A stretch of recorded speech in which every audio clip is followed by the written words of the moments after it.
1 to 1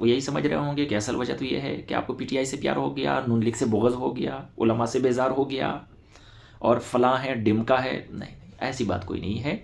بیچ میں ایسا بھی ہوا کہ گل امن وزیر جب شہید ہوا، پتہ نہیں وہ تو شاید الیکشن سے پہلے کا تھا، تو اس وقت بھی میں نے گل امن وزیر کے ساتھ اپنا غم دکھ درد شریک کیا، میں نے سوگ منایا، غم دکھ درد کا اظہار کیا.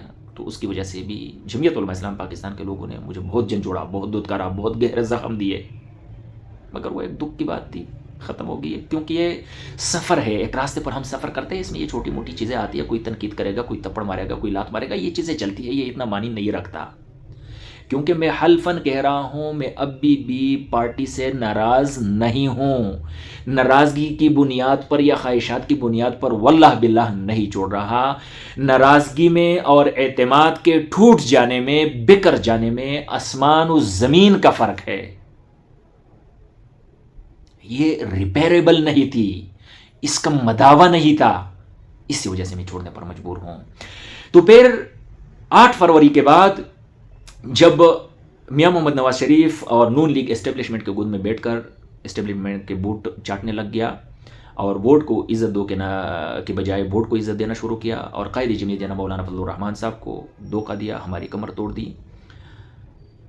یقین کریں، نون لیگ نے ہمیں ایسا دھوکہ دیا ہے کہ ہم نہ کسی کو بتا سکتے ہیں، نہ چھپا سکتے ہیں، نہ ہم رو سکتے ہیں، نہ ہم ہنس سکتے ہیں. جمعیت علماء اسلام پاکستان کے ساتھ اتنا بڑا دھوکہ کیا نون لیگ نے اور نواز شریف نے، مگر ہم کہہ نہیں سکتے.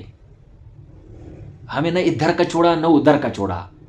جس اسٹیبلشمنٹ کے خلاف، جس داندلی کے خلاف ہم 3.5 سال خوار و ذلیل و رسوا ہوتے رہے سڑکوں پر، جمعیت علماء اسلام پاکستان کے ورکرز ہوتے رہے. میں خود صرف کراچی تک نہیں گیا، لاہور، اسلام آباد، بنو، پشاور، پورا کے پی میں جہاں کہیں پہ جلسے جلوس احتجاج دھرنے ہوتے تھے میں شامل ہوتا تھا. لیکن ہمیں یہ صلہ دیا کہ اسی اسٹیبلشمنٹ کے گود میں نواز شریف بیٹھ گیا، خوار اور ذلیل ہم ہو گئے. تو یقیناً ہمیں ایسا دھوکہ دیا ہے کہ ہمیں نہ ادھر کا چھوڑا نہ ادھر کا چھوڑا. پھر تو ہم ویسے ذلیل ہوتے رہے. عمران خان کوئی ان کے ساتھ کوئی ذاتی دشمنی تھی، کوئی جائیداد پر قبضہ کیا تھا؟ نہیں، ایسا تو نہیں تھا. بہرحال تو پھر 8 فروری کے بعد میں نے نون لیگ پر تنقید شروع کر دی، نواز شریف کا نام لے کر میں نے تنقید شروع کر دی، کالمز تحریریں لکھنی شروع کی، 2-4 ولاگز بھی کڑکائے. لیکن نون لیگ پر تنقید کا سنتے ہی میرے جمعیت کے ورکر ایسے آنکھ بگولا ہو گئے، ان میں ایسا درد اٹھا، وہ غم سے نڈال ہو گئے کہ وہ میرے اوپر ہی چھل دوڑے. مجھے کسی نے یوتیا کہا، کسی نے دن بیزار کہا، کسی نے علماء سے بیزار کہا، کسی حتیٰ کہ رافضی اور قادیانیت کا یار کہا. مجھے جھنجھوڑ کے رکھ دیا. مجھے دل میں درد ضرور اٹھا ہے، بہت گہرے زخم دیے. کبھی کبھار مجھے ایسا لگتا تھا کہ یاسین ایسا تو نہیں ہے کہ میں دل و دماغ میں تو نواز شریف کا سوچ رہا ہوں کہ میں نواز شریف پر تنقید کر رہا ہوں، لیکن میرے منہ سے الفاظ ایسے نکل رہے ہیں جو مولانا فضل الرحمان صاحب پر تنقید ہو رہی ہے یا شیخ الہند صاحب پر تنقید ہو رہی ہے. یہ تو ایسا غصہ ہو رہے ہیں نواز شریف کے خلاف تنقید پر. یعنی مجھے ایسا لگتا تھا کہ گویا میں نے قائد جمعیت یا شیخ الہند پر تنقید کر دی، ایسا لتھاڑا مجھے. بہرحال وہ پیار و محبت کا رشتہ بھی میں نے دیکھ لیا. مگر واللہ باللہ ایک دفعہ پھر حلفاً کہتا ہوں کہ نہیں یار، اتنا سیاسی یتیم نہیں ہوں میں. یہ چیزیں ہوتی رہتی ہے. ہو سکتا ہے میں نے بھی 1-2-4 جگہوں پر کسی ایک ورکر کو جھٹکا دیا ہو کہ تجھے پی ٹی آئی سے پیار ہو گیا، تم تو نون لیگ کی طرف ہو یا فلاں کی طرف ہو. یہ چلتا رہتا ہے، یہ ورکرز آپس میں کرتے ہیں. بلکہ حافظ حمداللہ جیسا بندہ جس کو شہین جمعیت کہتے ہیں، ان کو ایسا جھنجھوڑ لیتے ہیں کہ اللہ مان الحافظ، اس کو نہیں معاف کرتے. تو ہماری تو اوقات اور حیثیت ہی کچھ نہیں ہے. یہ تھی اصل کہانی. مگر یہ جو باتیں تھی، جو جمعیت کے ورکرز مجھے جاننے کے باوجود پر میرے ساتھ جو ٹویٹر پر انہوں نے کیا، کیونکہ فیس بک تو تقریباً استعمال کرنا میں نے چھوڑ دیا ہے، ان حملوں نے میرے اس موقف کو تقویت ضرور پہنچائی جو انٹرا پارٹی الیکشن میں میں نے موقف اپنایا. جو میرا دل ٹوٹا، اس دل کو جوڑنے کا کوئی 1% اگر چانس تھا تو وہ چانس، وہ امید بھی انہوں نے کچل ڈالا، جبکہ مجھے لگتا نہیں تھا کہ میں کوئی 1 قدم بھی چل جاؤں گا. بہرحال یہ تھی پوری کہانی. اس کے بعد آ جاتے ہیں پاکستان تحریک انصاف کی طرف. شاید میں ایک بات بھول گیا یا اگر کیا بھی ہو کہ در حقیقت میں نے جمعیت نہیں چھوڑا، میں نے سیاست چھوڑی ہے. فی الحال تو کوئی ارادہ نہیں ہے کہ میں کسی سیاسی پارٹی کا حصہ بن جاؤں، مگر پی ٹی آئی کا کیوں بن رہا ہوں؟ اس کی ایک بہت بڑی وجہ ہے، موقع محل حالات کو دیکھتے ہوئے میں پی ٹی آئی کا ہی حصہ بننے جا رہا ہوں۔ کب تک ہوں وہ تو وقت فیصلہ کرے گا، وہ میں آپ کو بتاتا ہوں۔ میں جو پارٹی پالیسیز ہوتی ہے کہ آپ کے منہ پر ٹیپ لگاتے ہیں، اسٹیپلر مارتے ہیں، اس سے میں اپنے آپ کو آزاد کرنا چاہتا ہوں، اور الحمدللہ آج آزاد ہو گیا۔ پاکستان تحریک انصاف میں نے شمولیت اس لیے اختیار کی کیونکہ پاکستان تحریک انصاف زیر عتاب ہے، ان پر ظلم کیا گیا، بربریت کی گئی، ان کا مینڈیٹ چھینا گیا، ان سے انتخابی نشان چھینا گیا، تشدد کی گئی، ظلم کے پہاڑ توڑے گئے، اور آخر میں لاشیں بھی گرا دی، ناحق کیسز بنائے جا رہے ہیں۔ یعنی ظلم و بربریت کی انتہا ہے جو ایک جمہوری اور سیاسی پارٹی کے ساتھ کی جا رہی ہے۔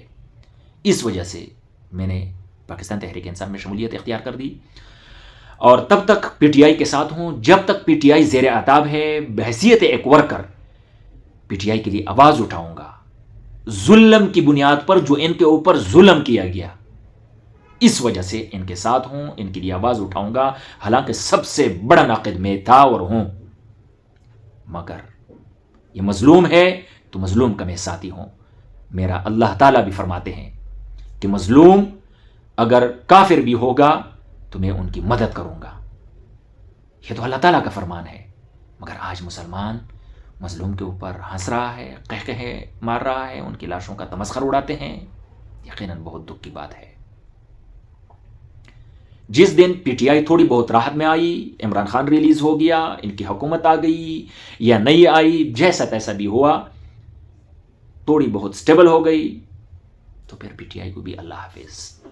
لیکن ظلم و بربریت کی اس سفر میں ان کے ساتھ ہوں، ان کے ساتھ میں آواز اٹھاؤں گا، کیونکہ سیاسی اختلافات اپنی جگہ، مگر ضمیر مر چکا ہے۔ کیا عمران خان کے لوگ، پی ٹی آئی کے لوگ انسان نہیں ہے؟ کیا وہ جانور ہے جو پچھلے 2 سالوں سے جانوروں کی طرح ان کو ٹریٹ کیا جاتا ہے؟ ان کے گھروں میں گھس کر ماؤں بہنوں پر تشدد کیا جاتا ہے، ان کو بالوں سے پکڑ کر سڑکوں پر گھسیٹا جاتا ہے، توڑ پھوڑ کی جاتی ہے، ناجائز مقدمات درج کیے جاتے ہیں، نہ ایک نہ دو نہ درجن، سینکڑوں کے حساب سے۔ خدا کا خوف نہیں آتا۔ پھر پرسوں لاشیں گرائی گئی اسلام آباد میں۔ کیا تم سردار دو جہاں آقا صلی اللہ علیہ وسلم کی امت نہیں ہو؟ کیا وہ رحمت للعالمین نہیں تھے؟ تم ان کی امت نہیں ہو؟ آج لاشیں گری پڑی ہے، تم اس کا تمسخر اڑا رہے ہو، قہقہے مار کر تذلیل و تحقیر کر رہے ہو لاشوں کی۔ یار یہ کیا ہو گیا ہے ہمارے مسلمانوں کو؟ مسلمان بھائی کے لاش کا تمسخر اڑا رہا ہے، حالانکہ آپ کفار کے لاشوں کا بھی تمسخر نہیں اڑا سکتے۔ واللہ باللہ میں حلفاً کہتا ہوں کہ میں بائی نیم بائی فیس درجن علماء جانتا ہوں کہ انہوں نے بھی لاشوں کا تمسخر اڑایا۔ دل رزہ رزہ ہو گیا کہ یہ کیا چھل پڑا ہے ہمارے معاشرے میں۔ اگر ایک دفعہ آپ نے جمہوریت ماننا ہو تو پھر عمران خان کو ماننا پڑے گا۔ عمران خان بہت بڑی حقیقت ہے، اس وقت سب سے بڑا ناقد میں رہا ہوں اور ابھی بھی ہوں، یہ تو مظلومیت کی وجہ سے ان کا میں ساتھ دے رہا ہوں۔ لیکن جب عوام ان کو پسند کرتی ہے، عوام نے ان کو ووٹ دیا، تو پھر آپ کیوں نہیں مان رہے ہیں؟ یا اگر آپ ان سے جیت نہیں سکتے، آپ ان کو ہرا نہیں سکتے، تو تم فتوے لگاؤ گے، الزامات لگاؤ گے، انہیں غدار کہو گے، انہیں گدا خنزیر اور یہودی ایجنٹ، پتہ نہیں جو مرضی آپ کے منہ میں آئے آپ وہ کہو گے۔ جب اس سے بھی کام نہیں چلتا تو پھر آپ گولی چلاؤ گے، لاشیں گراؤ گے، خدا کا خوف بالکل بھی نہیں آتا۔ یار چلو ہم تمہاری بات مان لیتے ہیں، عمران خان فتنہ ہے، عمران خان یہودی ایجنٹ ہے، جو تمہاری مرضی تم کہہ لو، چلو ہم مان لیتے ہیں کہ یہ سب کچھ ہے، لیکن یہ 25 کروڑ عوام کو آپ سمجھا نہیں سکے، یہ تو تمہاری ناکامی ہے۔ 25 کروڑ عوام مسلسل عمران خان کو سپورٹ کر رہی ہے، عمران خان کو ووٹ دیا اور دینے کو تیار ہے، جانے ان پر قربان کرنے کو تیار ہے، لیکن آپ کے پاس یہی حل نکلا آخری کارڈ بس کہ گولی چلاؤ، قصہ تمام کر لو۔ لعنت ہو ایسی جمہوریت پر۔ ہمیں تو بتایا جاتا ہے کہ اسٹیبلشمنٹ جمہوریت کے راستے میں رکاوٹ ہے، تم نہیں مان رہے ہو، کیوں نہیں مانتے؟ یہ تو سب کو پتا ہے کہ عمران خان نے سب کو کلین آؤٹ کر دیا، کلین سویپ۔ ایمل ولی خان بھی آتا ہے کہ پی ٹی آئی پر پابندی لگا دے، میں نے کہا اب اس کو دیکھو کیا جواب دے بندہ، اس کو مت کرو۔